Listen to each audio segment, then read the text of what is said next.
針清同無痛鉗清有咩分別咧？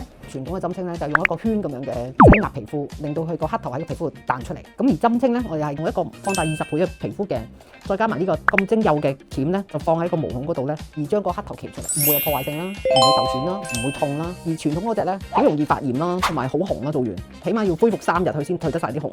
做完毛孔會唔會變粗變大，或者膚質會變得好粗痕嘅？傳統嘅方法咧就會，因為皮膚受壓之後咧，佢會刺激個油脂分泌，覺得會增生啊，會增厚，所以越撳咧佢毛孔咧就越粗大。而我哋鉗清咧就唔會有破壞性，毛孔亦都唔會變大，只係喺個毛孔度攞到個粒嘢出嚟，拎咗之後咧佢會自己係愈合嘅。